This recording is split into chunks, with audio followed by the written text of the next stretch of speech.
Yo, what is up guys? This is Phantom Tech, and I'm here with the review of the Steam controller. Today we'll find out if Valve's first attempt in the hardware market was a success. First we'll start with a physical tour of it. It has the standard ABXY buttons, a Steam home button, start and select buttons, one analog stick, two bumpers, two triggers, two paddles on the back, and a micro USB up top. And obviously the hugely talked about touchpads. Now I have very mixed feelings about the touchpad, but I'll get onto that later in the review. It also has a glossy ring around it, which I'm not very fond of because it does attract fingerprints really easily. I also think the handles of the controllers are very odd. The Steam controller handles curve upwards, whereas a standard controller would just curve downwards. There's even a speaker built into the controller that makes cool noises when you turn it off and turn it on.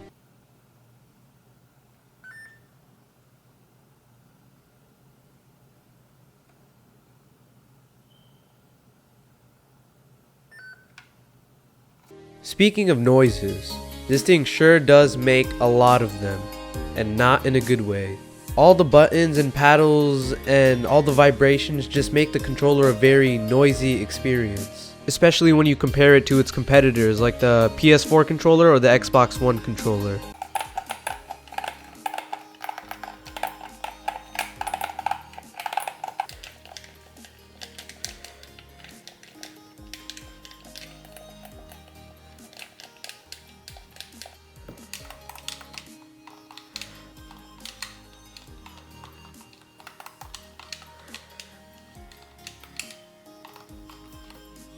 And the sound of the controller does play a part in overall how cheap the controller feels.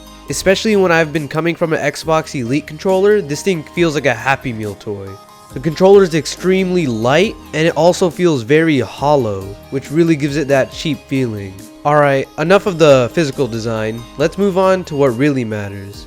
How it actually performs in games. I'll be testing different genres to get a really good feel of what this controller can do.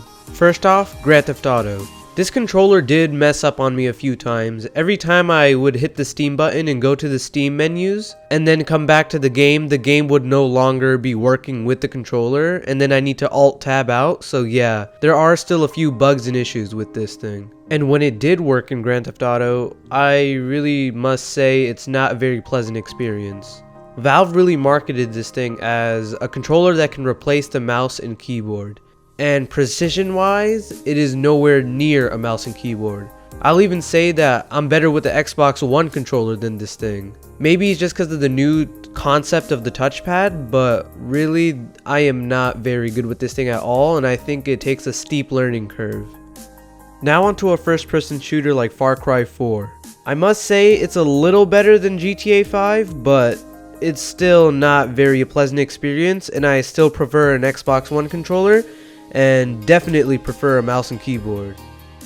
There is also a problem of games not supporting the controller, so when you have a button prompt on the game, you would actually get a keyboard prompt, but if you don't know what that prompt is mapped to on your controller, you basically can't press that button. As you can see, I jumped off a cliff, it told me to press shift and I didn't know which button shift was, so I just died.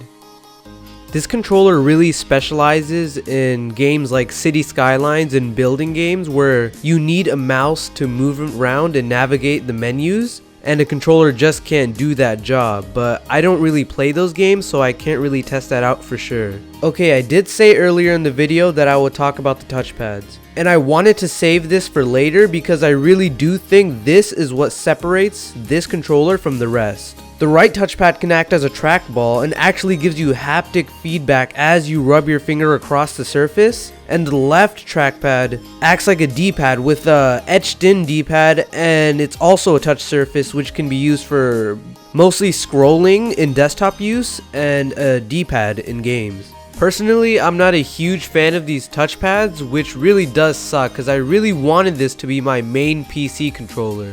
I really thought a company like Valve can deliver on the precision that PC gamers demand and what they get from a mouse and keyboard.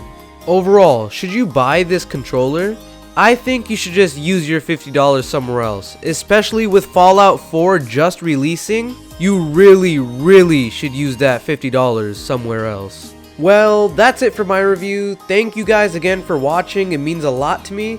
And please, I put a lot of effort into these videos, so it'd be greatly appreciated if you guys liked, comment, subscribed, share with your friends. This is Phantom Tech, and I'll see you in my next video.